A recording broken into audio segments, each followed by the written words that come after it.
Good evening, everybody, and welcome to Carving It Up Live right here on Facebook Live, on YouTube, and on Twitter. We are presented by The Grid. I am Bryson Carver, as always. It is great to have you guys in on a jam-packed Thursday show. The streaming audience, I'm sure, could tell. So, one of the topics is going to be the man, the myth, the legend, and the GOAT. Mr. Tom Brady led yet another improbable comeback win, this one over the New Orleans Saints, a team that has had his number since he's been a Buccaneer, but somehow, some way, wasn't pretty, but he swept him this year. I'm going to talk about that in my second segment. A whole lot to break down from that. MLB free agency has been crazy.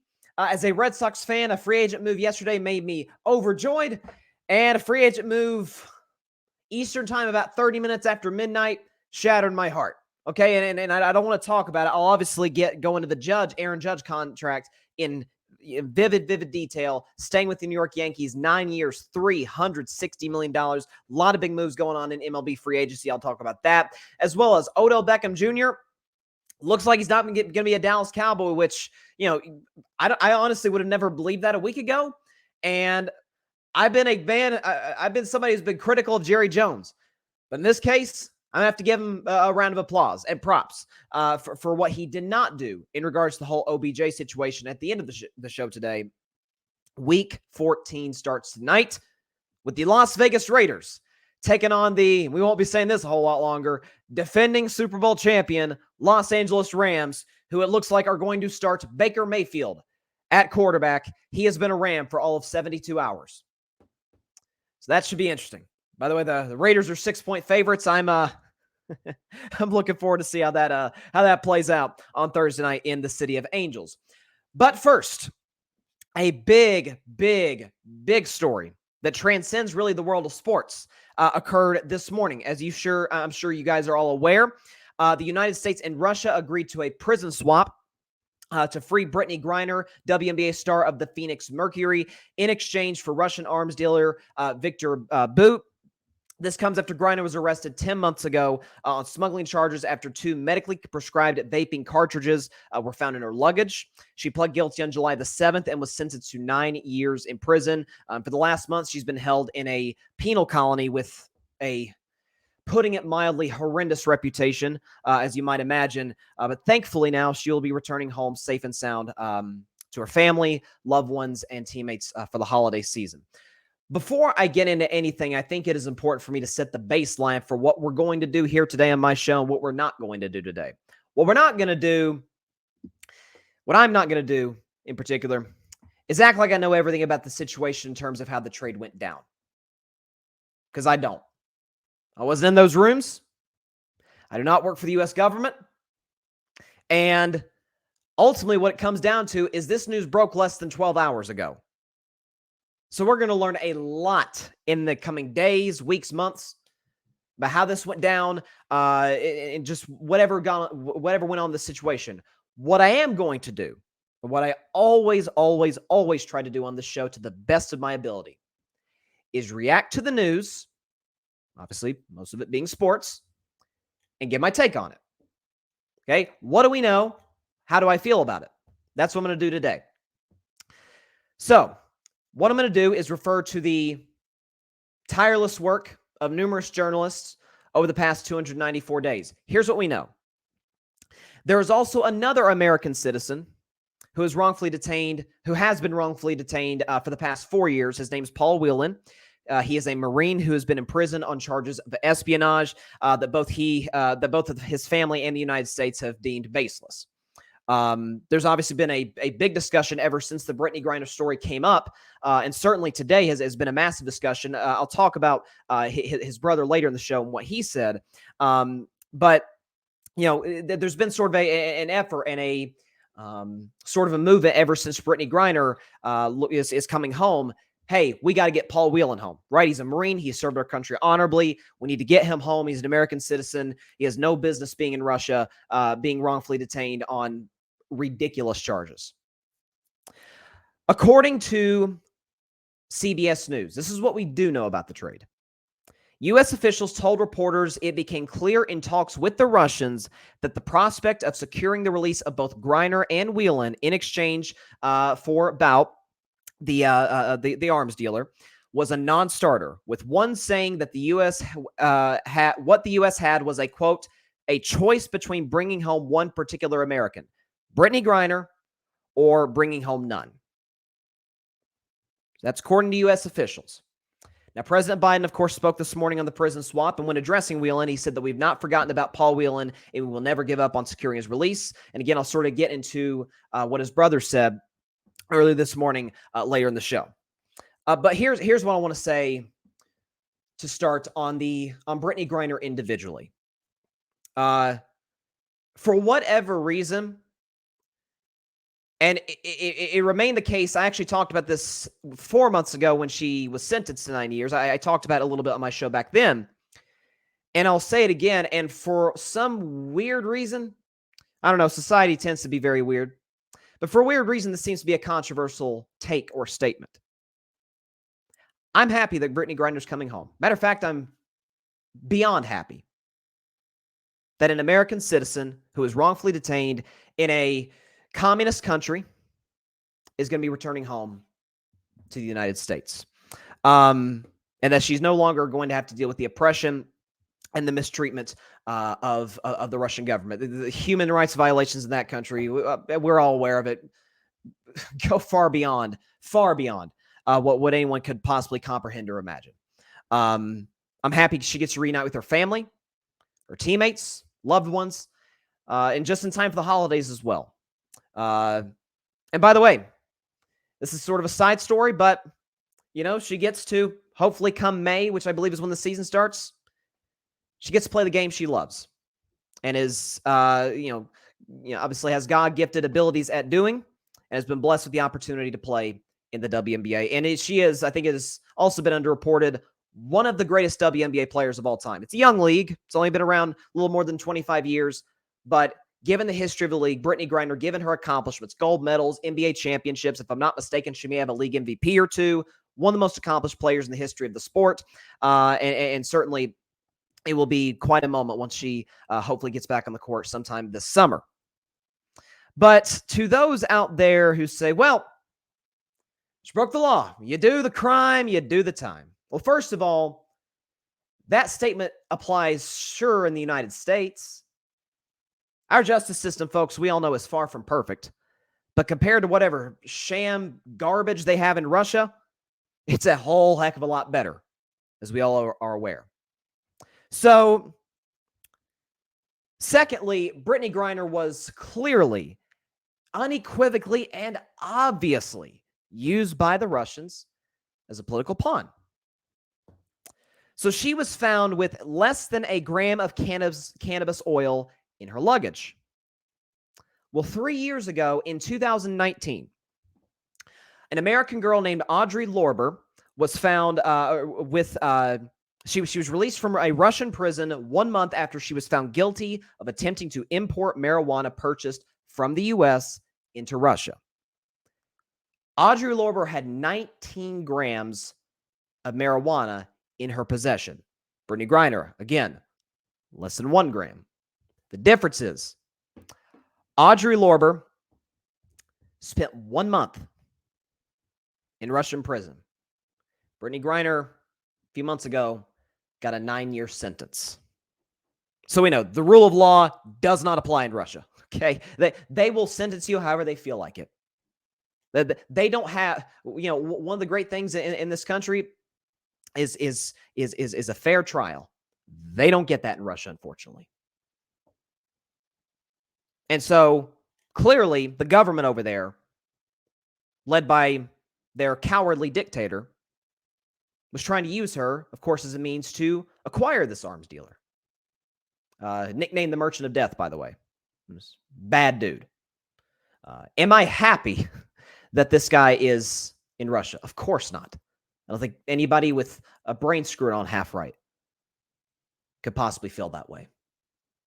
But what bothers me about this situation, or at least the critics of the situation, in terms of her being able to come home, is that when it initially happened, when she was arrested in February 17th, if I'm not mistaken, it was the initial reaction by many was, okay, she broke the law. Who cares what happens over there? And that was before we even knew really the details of the situation. Obviously, this was way before the trial, the sentencing, and everything. Even the national reaction in terms of there being pressure put on by obviously WNBA players, NBA players, by some in the national media. Again, I've talked about in the show numerous times in the last 10 months, putting pressure on the current administration to go get her. But initially it was, well, she broke the law, so why do we care about bringing her back? Well, it's like, first of all, bro, she's an American citizen. Okay, we want to bring her back. Listen, if she breaks the law here, the treatment she would receive in an American prison is night and day compared to what they did to her over there. And certainly we will, hopefully we'll learn more about that as time goes on, as she gets back and everything. But then the notion was, well, she broke the law, but why should we care about the situation? Because, she's a WNBA player. Well, why should that be a story? Well, she's also just so happens to be a human being. She also happens to have had to play in Russia. This would have now been her 8th season playing overseas there, because the WNBA doesn't pay her nor the other players enough or even close to what their NBA counterparts are paid in terms of, because of obviously the NBA makes more money, in terms of what the league brings in on revenue per year. They've been looking to correct that issue. The new commissioner, Kathy Engelbert, she's outstanding, looking to correct the issue. And hopefully that gets resolved soon. But so many of the best WNBA players, Sue Bird, Candace Parker, Diana Taurasi, have had to play overseas. Hey, you don't want to go to Russia. And then now it's, well, why didn't we bring Paul Whelan back? Which, by the way, pray to God that we're able to bring him back as soon as humanly possible. And I do hope that his family and that the rest of the country puts the pressure on this current administration to bring him back. It's been 4 years, and it's been 4 years too long. There's no question about it. To his brother, what is his name? I think I missed his brother's first name, but his brother was talking about earlier today. I think he was on CNN maybe, and he said, "quote There is no greater success than for a wrongful detainee to be freed and for them to go home. The Biden admin made the right decision to bring Miss Griner home and to make the deal that was possible, rather than waiting for one that wasn't going to happen." So essentially, what he's saying, he knows what we know, that Russia was not going to give up his brother in this particular deal. As I detailed in the CBS News report, I'll read it again. One source saying from a U.S. official told CBS News, quote, a deal securing the release of both Griner and Whelan in exchange for the arms dealer was a non-starter, with one saying that the U.S. Had a, quote, a choice between bringing home one particular American, either Brittney Griner or bringing none home. And so his brother said, I'd rather you done this deal, bring an American home, than nothing. Now, hopefully good comes out of this in terms of she's going to come home. I think as soon as she touches U.S. soil, she's going to go to the hospital for the medical check, because, again, God knows what they subjected to her to over there, considering their, again, extensive history of U.S. Of human rights violations. But hopefully a lot of good comes out of this in terms of her using her big platform, which has certainly only grown in the last 10 months due to the attention towards the situation. Hopefully Brittney uses her platform. Hopefully the entire WNBA, the NBA, the country, we all rally to bring Paul Whelan home, as well as the other wrongful detainees. We got one back in April. Brittney Griner's coming home. My hopes and prayers are that we can put in the effort and put the pressure on the current administration to bring Paul Whelan home. So, again, the fact that it is not something that is universally agreed upon by a lot of folks, that I'm happy, or that a lot of people are happy that she's back, is messed up. But it goes to certain double standards that I think it'd be best to not get into today. But I'm glad Brittney Griner's home. And again, the WNBA deserves a lot of props. They all of last season, they pretty much dedicated the entirety of last season. Their season goes from, for those of you who don't know, from May to September, although I do think that they added games onto their schedule. I think it's like 42 games now that they're going to play per season, per regular season. But they dedicated the whole season to her last year. During the All-Star game, Brittney Griner's number is 42. And so they wore 42 jerseys at the All-Star game. All the players did. You had even the Phoenix Suns, who play in the same arena, Footprint Arena, I think, in Phoenix, where the Phoenix Mercury play. They had, I think, a hashtag WeAreBG, which kind of became a thing on the sideline of the court. And so, again, props to WNBA for rallying behind their sister. Props to the commissioner. Props to the NBA for rallying behind them. And like I said, it's a good day when an American citizen comes home.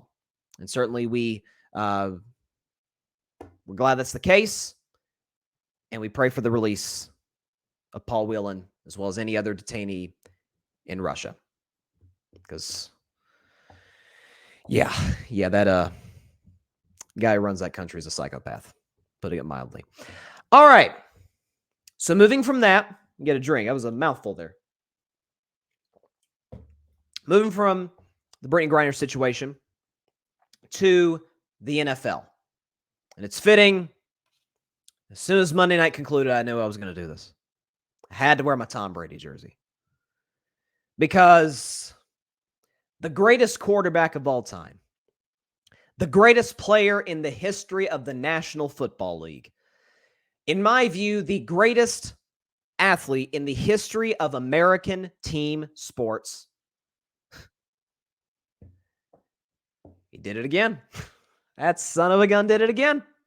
Say it with me, y'all. You know his name. Thomas Edward Patrick Brady Jr. My, oh my. Down 16-3 after having yet another, as has been the case in multiple games for the Tampa Bay Buccaneers, an offense that, as we sit here today, ranks 27th out of 32 teams in the National Football League. Tom Brady did it again, trailing 16-3, struggling mightily, threw a bad interception. I think it was in the second quarter to Demario Davis, not moving the ball down the field. They couldn't run the ball. They couldn't pass protect. Brady was a little inaccurate. They didn't push the ball down the field. But you better not leave the door open for that guy. You best not do that. The Saints did, and they paid dearly for it. So, Saints got the ball. The score is 16-3 New Orleans. How much time is left in the game? They get the ball back with 6 minutes and 54 seconds left. 2nd down and 8 from the New Orleans 49. Andy Dalton drops back, throws a little pass out to Mark Ingram, and I'll defend Mark. He was hurt. I get that, but he's running out of bounds. The first down marker is literally right there, and he runs out of bounds a yard shy. Well, then the Saints go just bozo. I don't know what they were doing. And on 3rd and 1, they throw a slant. Again, they've run the ball effectively with Alvin Kamara and with Mark Ingram. They throw a slant to my man from Tennessee, Marquez Callaway, which was defended very well. I think Carlton Davis was in coverage, made a great play in the football. Bucs got the ball back, and that is where the magic began to happen. Tom went down the field quickly, 10 plays, 91 yards. It only took 2 minutes. They were aided in part by a pass interference penalty on 2nd and 20. And he threw a touchdown pass to Cade Otton, who, by the way, has emerged as a really solid tight end. He's no Gronk, obviously, but he's emerged as a solid tight end for Tom Brady. He obviously caught the game-winning touchdown a few weeks ago against the Rams. And so, he's turned into a good security blanket for Tom, and certainly a good red zone target. And Tom, listen, when Tom trusts you, he keeps going to you if you're open. That's what he did in the red zone here. They punt to New Orleans. Okay? So, first play, Alvin Kamara gets 3 yards. The next play, Andy Dalton takes a bad sack, loses 10 yards. On 3rd and 17, Andy Dalton throws the best pass he has probably since he was a Cincinnati Bengal. Right down, right between the two defenders, right into the hands of Taysom Hill. Now, I know Taysom Hill isn't a designated, he's not a receiver, he's not a quarterback, tight end. They line him up everywhere, right? He's a gadget guy. He's the best gadget guy in the NFL. But a spot-on throw from Andy Dalton. If Taysom Hill just catches that football, Saints probably win the game. If they don't run out the clock on that drive, they give the ball back to Tampa with not a whole lot of time left. Instead, they punted, 2:29 left in the game, and Tom Brady went to work. Boom, boom, boom, boom, 11 plays, 63 yards, and after throwing what looked like the game-winning touchdown pass to Chris Godwin, with 16 seconds left, a holding penalty, yeah, I should say another holding penalty because Tampa Bay's offensive line, again, is playing really bad right now. Move the Bucs back. Tom got another completion. Julio Jones, by the way, in that drive made a few key plays. And with 3 seconds left, Rachaad White caught the game-winning touchdown from Tom Brady. And the Bucs won the game 17-16. And with that win, pretty much slammed the door on anyone else in the division to compete for them for the NFC South. Certainly this year, it's been the worst division of football. I don't think that's arguable. AFC South has been pretty bad as well. Houston's the worst team in football. Jacksonville's 4-8. Colts are awful. Like, it's, listen, and the Titans, who are certainly the class of the division, we look at them as probably the fourth or fifth best team in their own conference. So, but NFC South is bad. But I almost said last night. Monday night signified what I've been saying for the last 3-4 weeks. After the Bucs beat the Rams in similar fashion, game-winning touchdown pass inside of 10 seconds left. It goes back to what I said about Tampa. They are easily the most dangerous team in the NFC. Are they the best team? Absolutely not. Their record would show you that. They're 6-6. They are not the most dangerous. I'm sorry, they're not the best team in the NFC. That's Philadelphia right now. The record shows it.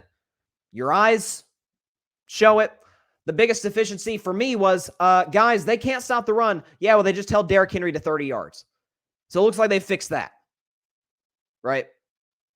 Dallas is pretty talented. Great quarterback, emerging number 1 receiver, great running back, Tony Pollard, really good offensive line, and a remarkable talent on the defensive side of the football, Micah Parsons, right? Dallas is a fairly talented roster. They're 9-3. They're going to make the playoffs. Question for the Cowboys is, will they win the division? That'll be decided in a couple of weeks. But you look around the rest of the NFC. 49ers, who, by the way, don't sell your stock in the 49ers yet, like I said on Monday. Okay, I kind of like Brock Purdy. He's not Jimmy Garoppolo, but I like him. I don't think they can win the Super Bowl with him, but they can win a playoff game or two so long as he doesn't make mistakes. Heck, that's how they've been winning playoff games with Jimmy Garoppolo. I'm just throwing that out there. So the Niners are still a threat, in my view. Minnesota, I think it's fair to say at this point, while I like them, while I still think they're going to win a playoff game, none of us really thinks they're a contender. I mean, do we really see Kirk Cousins winning 2 or 3 straight games to get to the Super Bowl? Even with as good of a roster as that is, the pass defense is awful. Okay, they're in a lot of close games, which feels like you're on borrowed time after a while. They're like the TCU maybe of the NFL, are the Minnesota Vikings. If you're the 5 seed, Tampa Bay is going to be the 4 seed. Okay, it's going to be NFC East winner, Minnesota, San Francisco. Those are the top 3 seeds. Whoever wins the NFC East is probably going to get the number 1 seed. Then it's going to be the Vikings as the 2 seed, Niners 3, Buccaneers 4. I will say this. You do not want to finish second place in the NFC East. Because that's in all likelihood, unless Seattle doesn't lose a game the rest of the year, which I don't think is likely because they play Kansas City down the road, but Seattle's going to make the playoffs. You don't want to finish second place in the NFC East because you're going to be the 5 seed. And you're going to have to go to Tampa Bay. And you're going to be better than Tampa Bay. Talk about Philly and Dallas. They're better football teams than the Tampa Bay Buccaneers are. Both quarterbacks are playing at a higher level than Tom Brady is. Okay? all the coaches, whether it be Sirianni, McCarthy, or Bowles, we have our reservations about. All three teams have really good playmakers on the defensive side. Bucs got Devin White and what's that guy's name? Levante David. Right? Dallas has Micah Parsons and Trayvon Diggs. Eagles got Darius Slade, James Bradbury. If you go to Tampa, you better blow them out. You better get off to a hot start. Make Tampa Bay play from behind from the get-go. Because if you're in a close fourth quarter game with those boys, forget about it. Forget about it. Go ahead and get ready to fly in home and clean out your locker. It's over. Because when Tom Brady gets in these situations, guy's almost untouchable. Of course, he broke a tie with Peyton Manning for the most fourth quarter comebacks in NFL history. Okay? He's got 44 now. He has a winning record in the playoffs as the Buccaneers quarterback. His only loss in the playoffs as the Buccaneers quarterback came on a walk-off field goal after, mind you, he led a ridiculous comeback down 27-3 in the third quarter, led Tampa Bay all the way back. Of course, their defense played factor. Their defense is another reason I think they're dangerous. Their defense got some stops, got some big turnovers on the Rams. Tom let him down, tied the game at 27. Props to Matthew Stafford, Cooper Kupp. They made a couple plays at the end, and Gay hit the walk-off field goal. But that's what it took.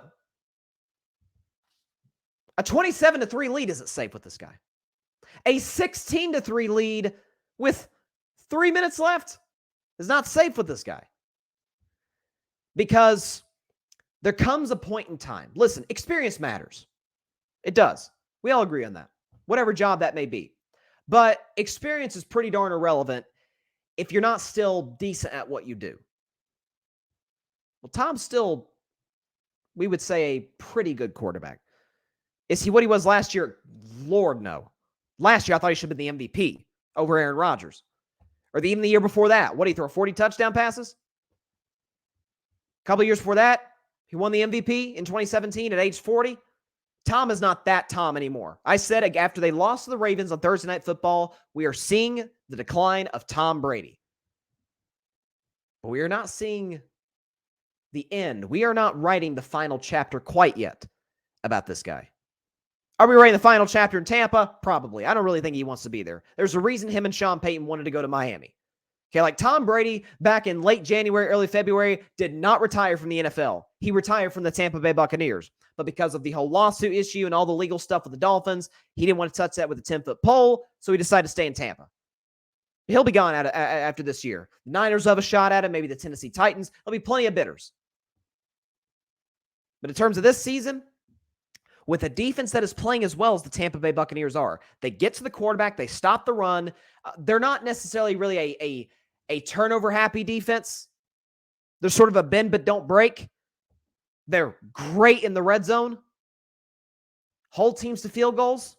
Again, we talk about, I've talked a lot on this show about the comparison between the AFC quarterbacks and the NFC quarterbacks, where this year in the playoffs, we pretty much know what we're getting from the AFC teams, the majority of them.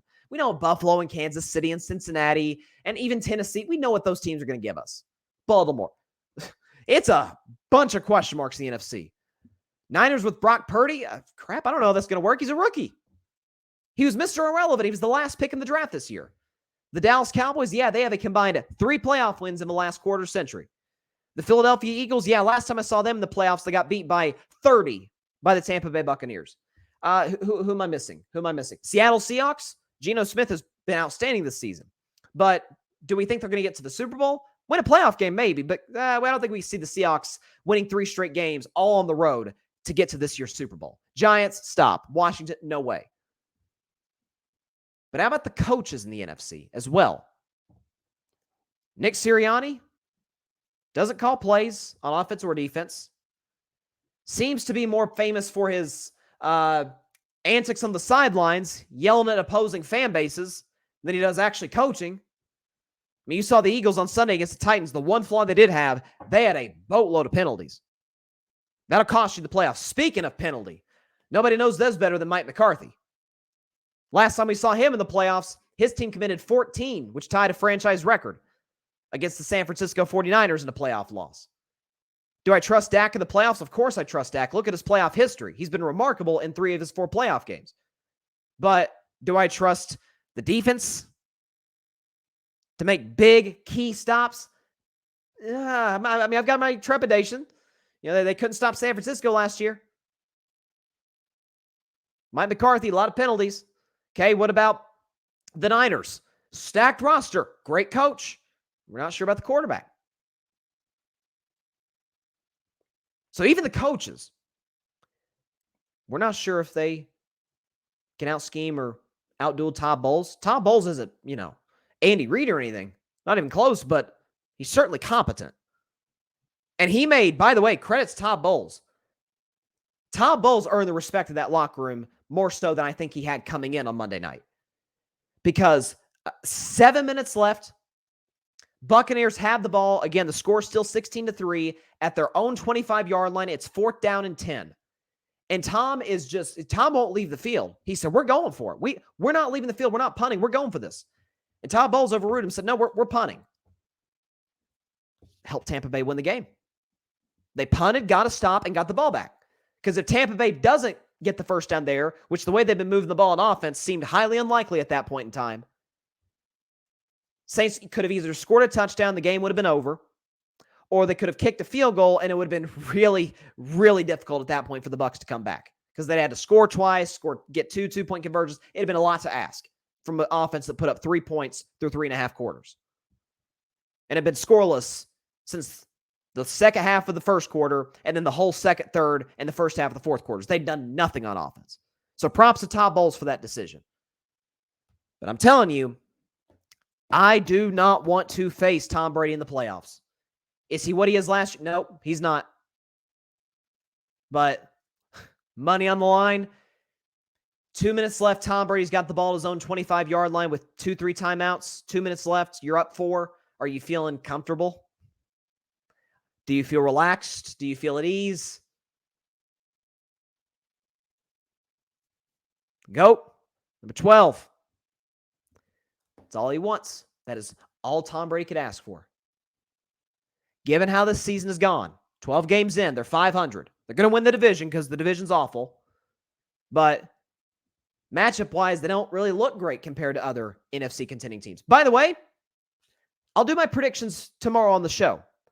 I think Tampa Bay is going to get boat raced on Sunday afternoon against the San Francisco 49ers. I think that thing's going to be they're going to dominate them. Matchup-wise, Niners win just about everywhere. But when the money's on the line in the playoffs,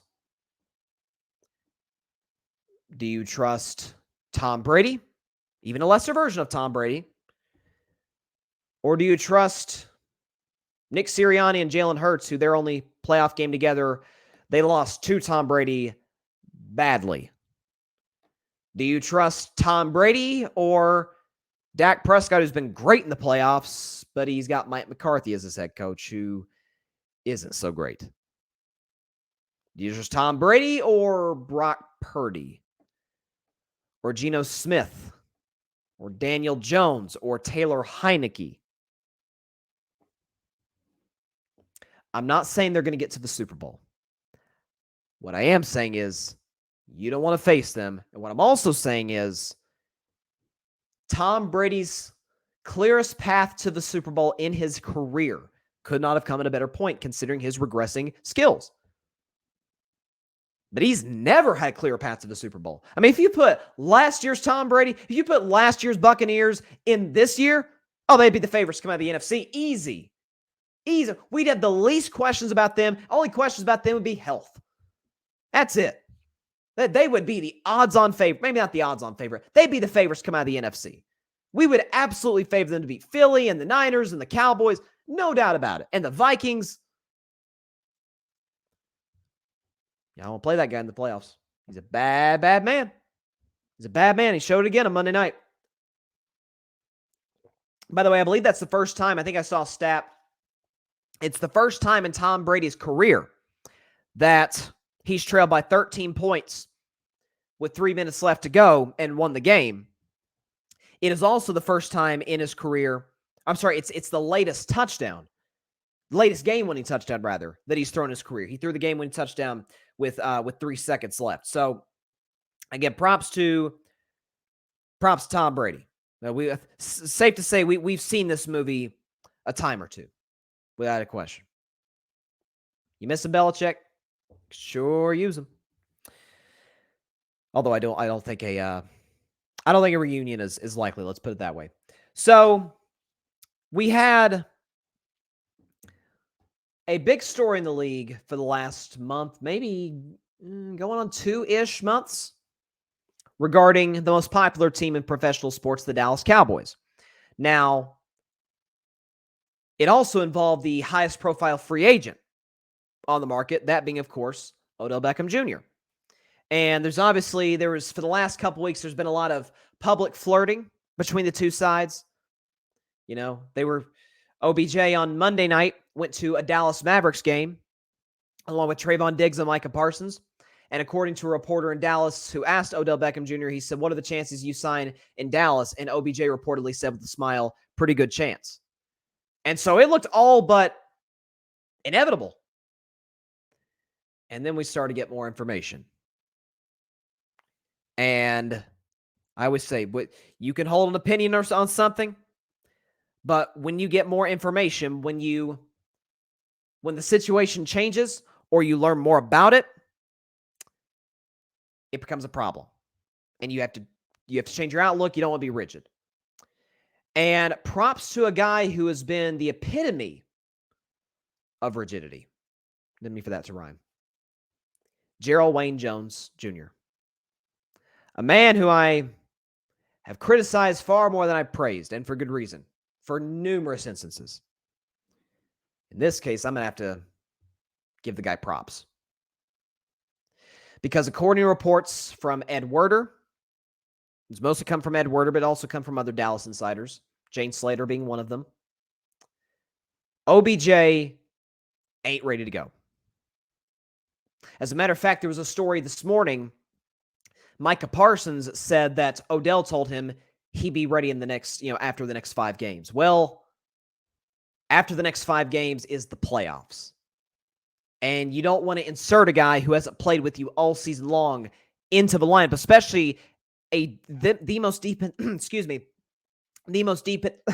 dependent position in the NFL, wide receiver.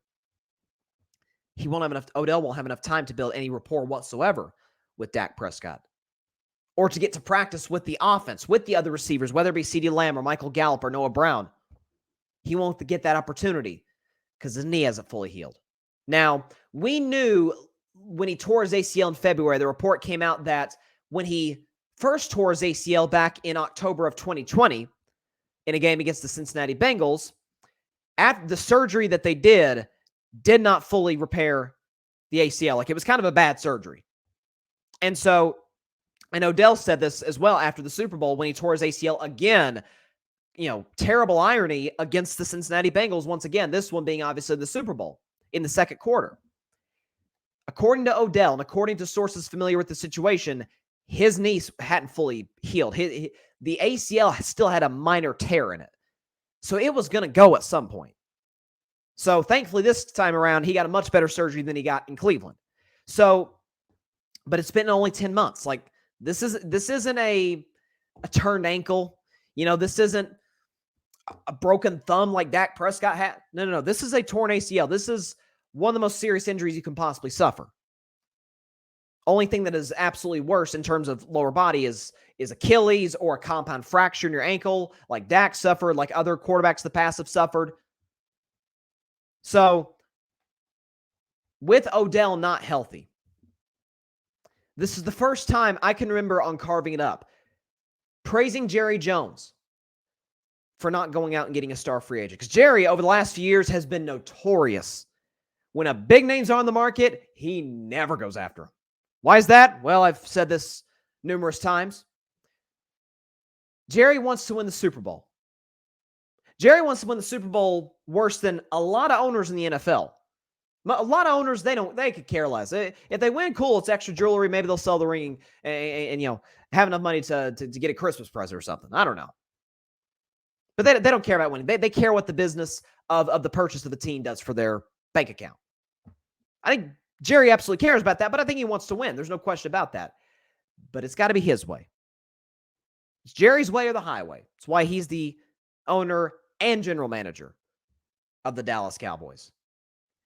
And I say that because why the Cowboys never have to go after star free agents? Well, I think it's in large part, if not the biggest reason for that,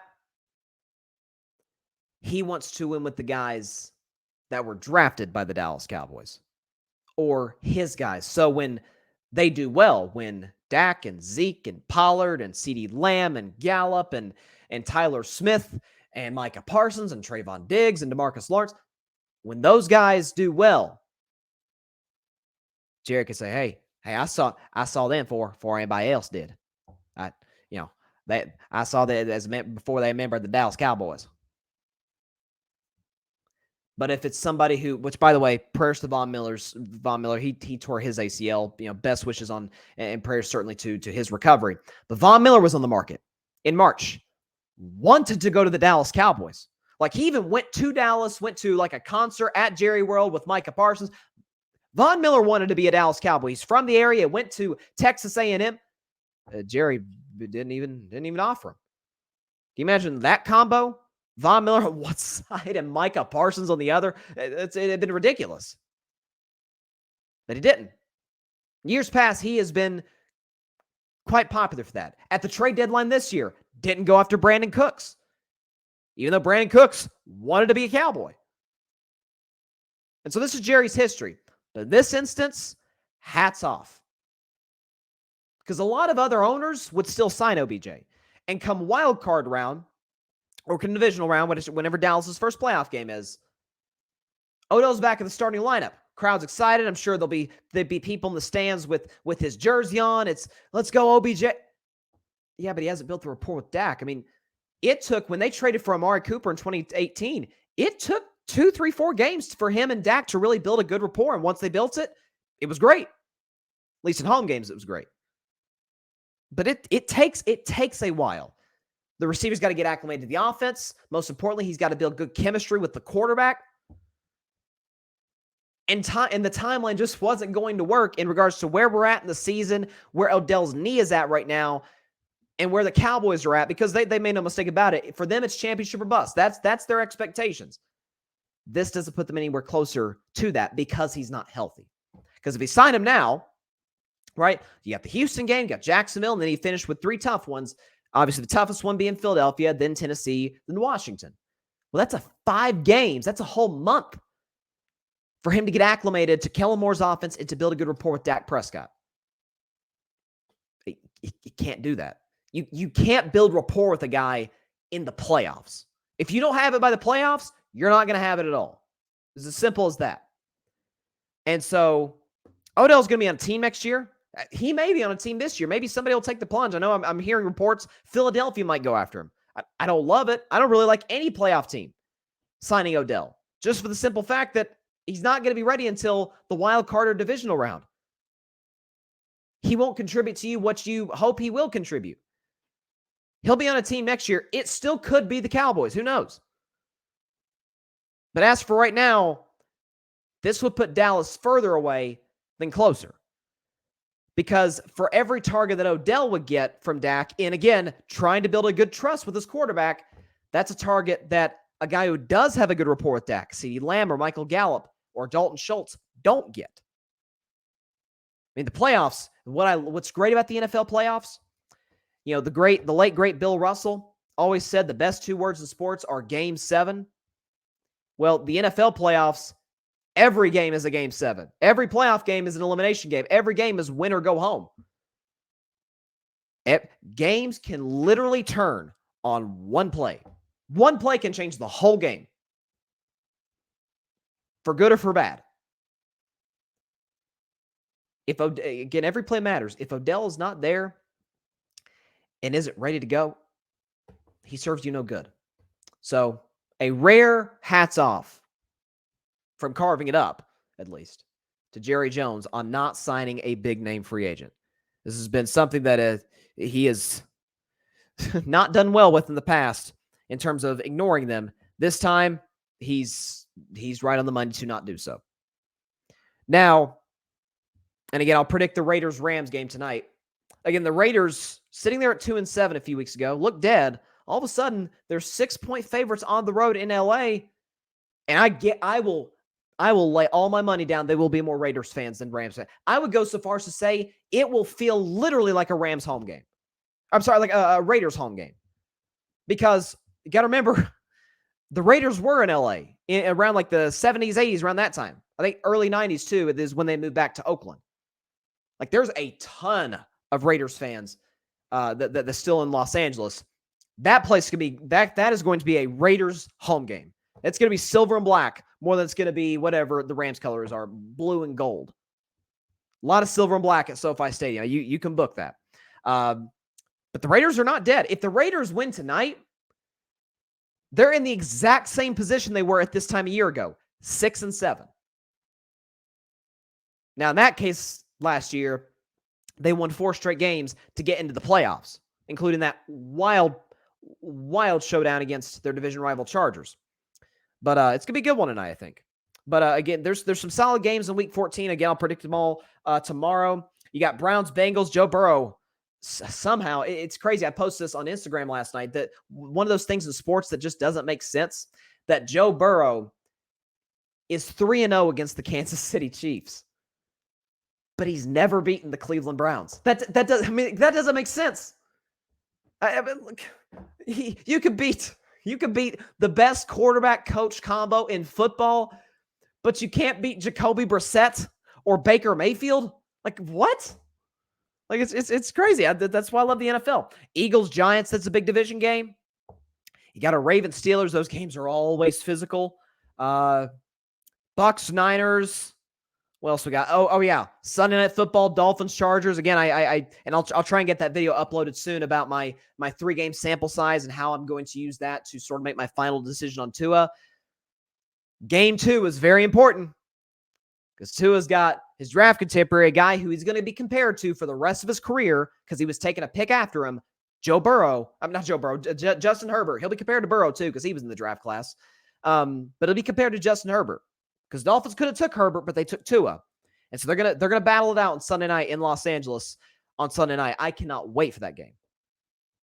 And then you got Mac Jones versus Kyler Murray on Monday. I've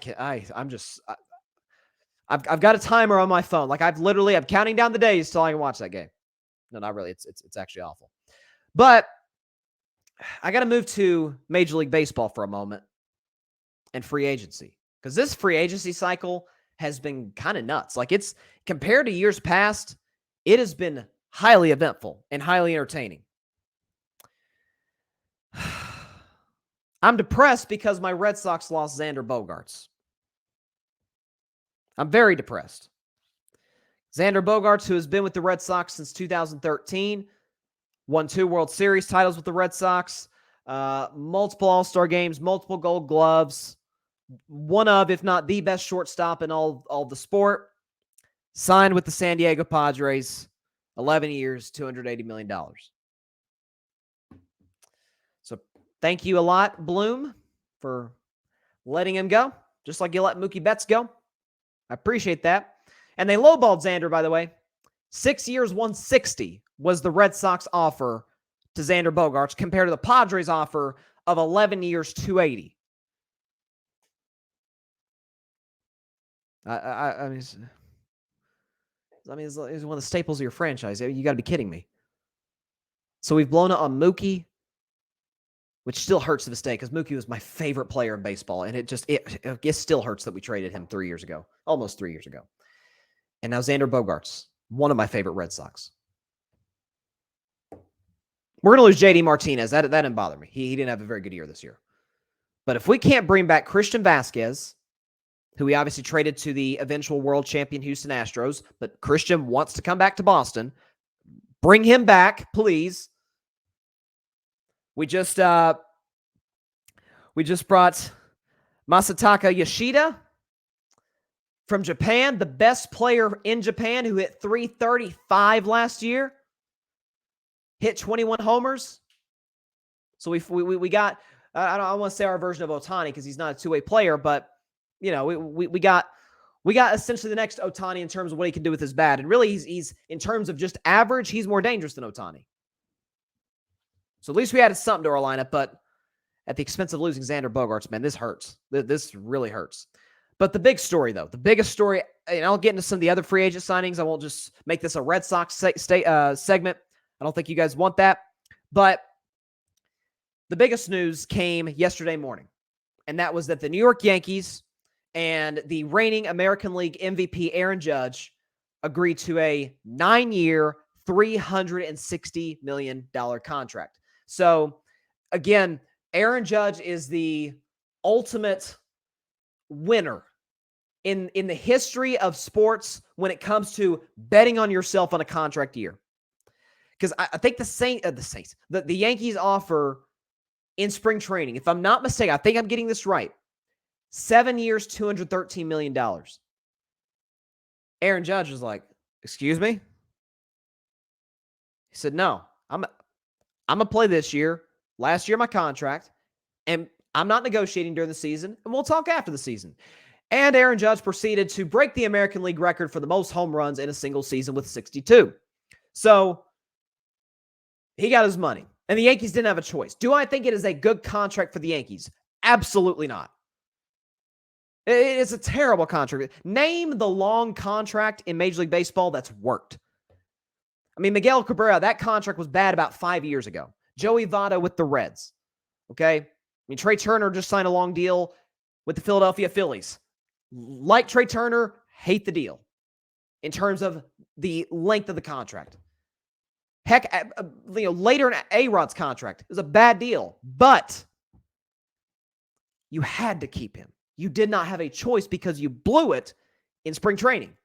You didn't offer what Judge was asking for, which was reported around $300 million. Well, now you had to give him $360. That's on you, fam. That's on the New York Yankees. And does this put them any closer to winning a World Series title? It absolutely does not. Because we know of Aaron Judge's postseason struggles. I think they're a little blown out of proportion. But the Yankees, and they cannot get it through, Brian Cashman in particular, cannot get it through his thick head. And how he's still the general manager of the Yankees makes me happy as a Red Sox fan. Let's put it that way. Because I know a lot of Yankees fans, by the way, are not happy with this guy and haven't been for a while. They don't get it. And it's ironic the team they keep running into in the postseason, mostly in the ALCS, the Houston Astros. That is how you build a championship contender. Whether it be through the farm system or through free agency, that's irrelevant. You're going to have to be aggressive in free agency at some point, especially if you're a big market team, which nobody makes more than the Yankees. If I'm not mistaken, their contract with the Yes Network, who does all of their games, is, I think, more expensive than the Cincinnati Reds' entire payroll. Like, the top 3 highest paid players in the Yankees combined, their contracts are $1.1 billion. Billion with a B. But they keep screwing this up. Why is that? How do you build a championship contender? Pitching. And guys who can hit for average. Guys who can get on base. Does it help to have power? Of course it does. Of course it does. But in no logical baseball universe should the Cleveland Guardians, the youngest team in Major League Baseball, who hit virtually no home runs during the regular season as compared to other teams, as compared to other playoff teams, certainly. They pushed the Yankees to a decisive Game 5. Why? Obviously, they have a very smart manager, Terry Francona. I love Terry Francona. Helped bring 2 championships to Boston in 2004 and 2007. They have great pitching led by Shane Bieber. And they have a lineup that hits for average, that gets on base, walks, putting guys in scoring position, bunts, sack flies. instead of always relying on the home run ball. Did you watch the ALCS? That was a masterclass, the teacher and the student, in terms of how to build a title contending team. Because the Astros used their farm system for some of their star players. But they also went out and got guys in free agency, or they traded guys, or traded for guys, I should say. And they have obviously a very smart manager in Dusty Baker. That's how you do it. And God knows the Yankees got all the resources to do just that. But they keep making the same old mistake. They had to sign Aaron Judge to this contract. Otherwise, he was going to leave and they were going to be irrelevant. You know, have fun with Anthony Rizzo and Higashioka. Have fun with that. Okay, you had to bring Aaron Judge back.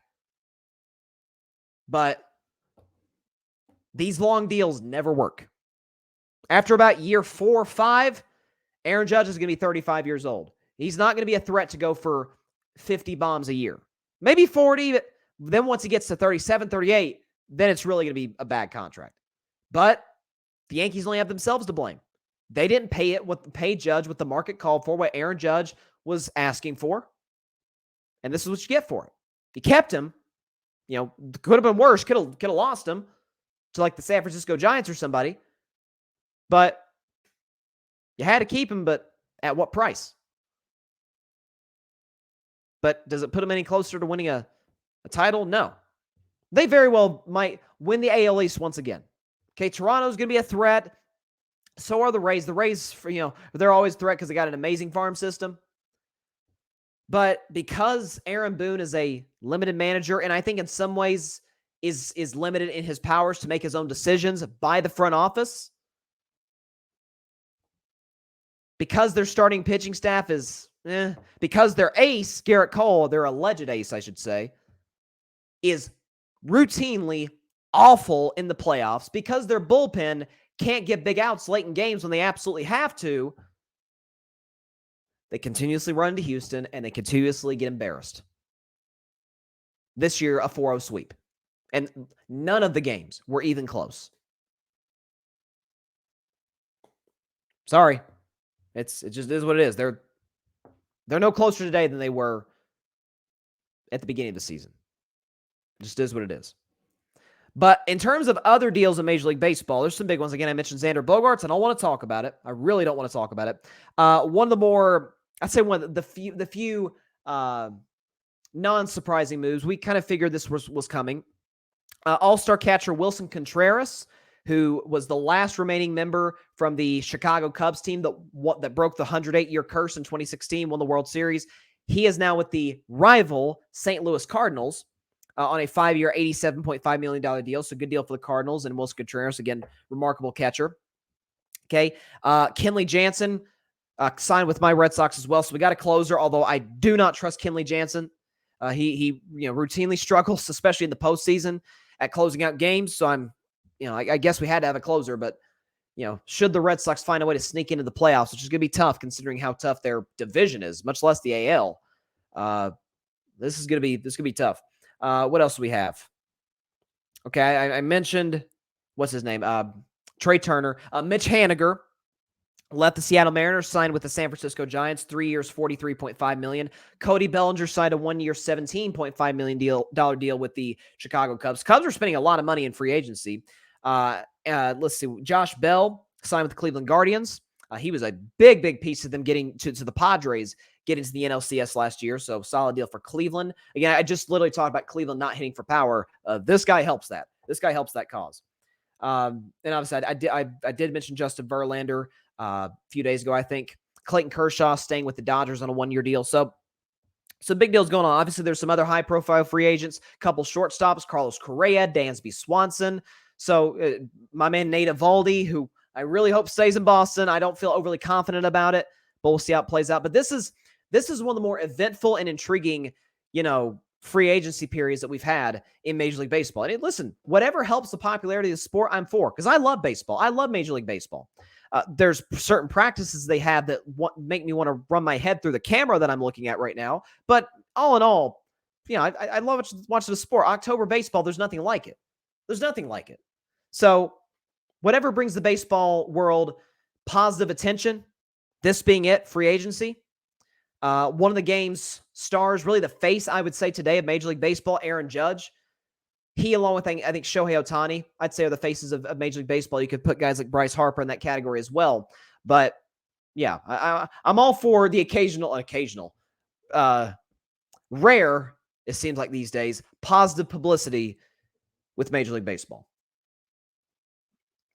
But it's been highly eventful, and I'm looking forward to seeing how the rest of it plays out. Hey, maybe the Red Sox can get Carlos Correa. Listen, I know that a lot of people, Red Sox fans included, still have hard feelings from him in 2017. I guess maybe just because the the Bible I read says to forgive 7 times 70, but maybe that's what it is. I don't know. I've forgiven him. I've forgiven Carlos Correa. I've forgiven the 2017 Astros because we won a title a year later. I know most teams can't say that unless you're a Red Sox, Nationals, Dodgers, or Braves fan. I guess it hits differently, which I understand. But I'd be welcome to Carlos Correa coming to Boston. He's not as good as Xander Bogaerts, but I'd take him. Absolutely. Certainly take Dansby Swanson, but I don't think that's going to happen. All right. So we've got a game tonight between the Las Vegas Raiders and the Los Angeles Rams to kick off Week 14 of the 2022 NFL season. So here we go. Tonight in Los Angeles.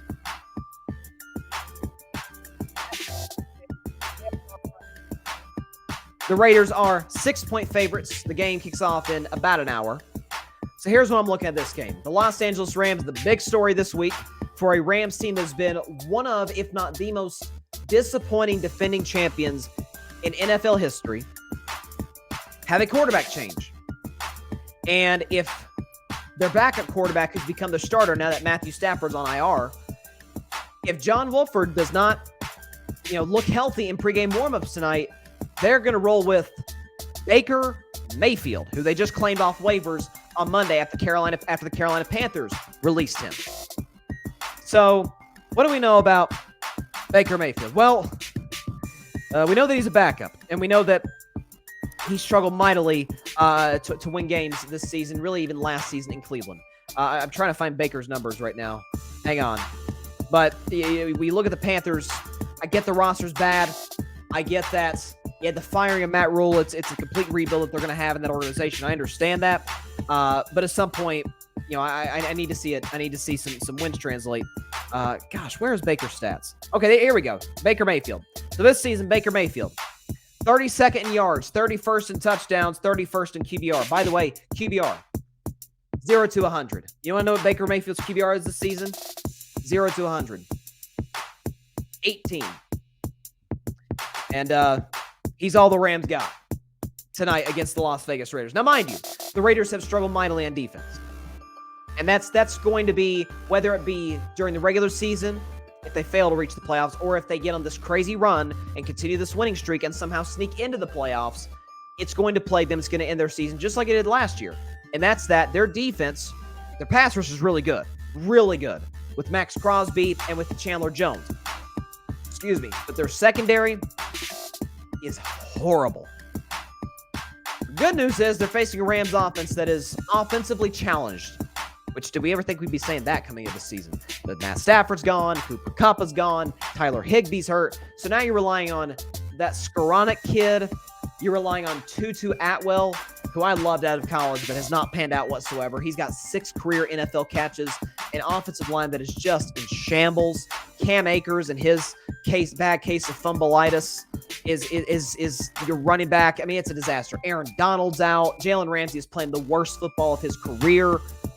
It's bad. There's a reason that the 5-7 Raiders are a touchdown favorite on the road. They're healthier, which, the Raiders got their share of injuries too, but nothing like the defending champions. Derek Carr's played very well the last 2 weeks. Josh Jacobs is having easily the best season of his career. Devontae Adams is doing what he has always done throughout his career, and that's catch the football and put up a lot of yards and a lot of touchdowns. I don't think this one's particularly close. Give me the Las Vegas Raiders to win this game 28-16 over the Los Angeles Rams in SoFi Stadium. I think this one's over pretty quickly. Again, the Rams are starting a quarterback who has been there for 72 hours, more or less. And that quarterback happens to be Baker Mayfield. If Baker had been with the Rams for 10 years, this is not a good fit. He's been there 3 days. So this is not going to work whatsoever. Give me the Raiders to win this one comfortably, 28-16, and cover the 6-point spread over the Los Angeles Rams. All right, Week 14 kicks off tonight. Again, tomorrow. Week 14 NFL predictions. You got Tom Brady against the 49ers. You've got, obviously, what else we got? Bengals and Browns. Again, Joe Burrow has never beaten the Browns in his career. You've got Tua versus Herbert on Sunday Night Football. That is easily the game I'm most looking forward to. Because you guys know Herbert is my guy. He's been my guy since the draft. I said coming into that draft, he'd be the best quarterback to come out. That's ended up being Burrow, but it isn't like Herbert has held up his end of the bargain. It hasn't been like he's embarrassed me or anything. Like Mr. Unlimited in Denver. Whew. Bad. All right, that is all the time we have for today's show. Appreciate everybody stopping by as always. Be sure to catch Carving It Up Live tomorrow at 6 p.m. Eastern, 3 p.m. Pacific time on Facebook Live, YouTube, and on Twitter. And be sure to like, share, comment, and hit that big red subscribe button. Take 2 seconds out of your day. Hit that big red subscribe button and hit the notification bell. Get notifications anytime we go live, upload a YouTube video, YouTube short, whatever we do on the Carving It Up YouTube channel. Be notified. Be the first one to know when we put that up. By the way, subscribe to the Grid Network. That is GRYD, the Grid Network. That is where I'm at, along with some amazing other creators, including Barry Grant Jr. of the All Even Podcast, Ryan Flowers of Clutch Sports Talk, Patrick Brown, the Chaotic Sports Podcast, Alfred Parsard Jr. of the Rocket Fuel Jets Podcast. We've got the Cowboys Can Fan Podcast. We got so much great content. So check it out on the Grid Network. Which is also, by the way, you can listen to my show on Apple Podcasts, Spotify, iHeartRadio, Google Podcast, Anchor. I said it again. Dang it. It's the second time I've said Anchor this month. I'm no longer on Anchor. Do not look there. Okay, I'm not there. Neither is the Grid. We're not on Anchor.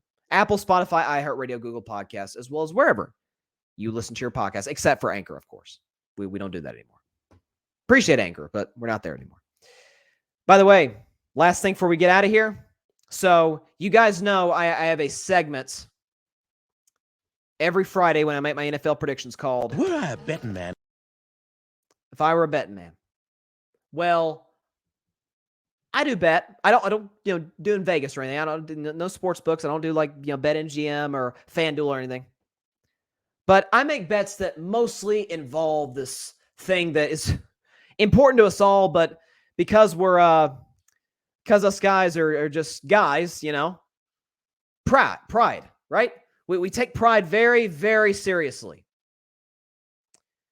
And there's a gentleman coming on my show tomorrow. You know him very well. And he's got a debt to pay. Because we bet something. And I won. And he lost. Do not miss that tomorrow. I'll leave it at that. Have a great evening, everybody. Please continue to stay safe out there. God bless you all. Peace out. Baker Mayfield. Jeez. Thanks so much for watching the show on YouTube. Be sure to click that big red subscribe button and go check out the other clips and full shows of Carving It Up Live. Have a blessed day.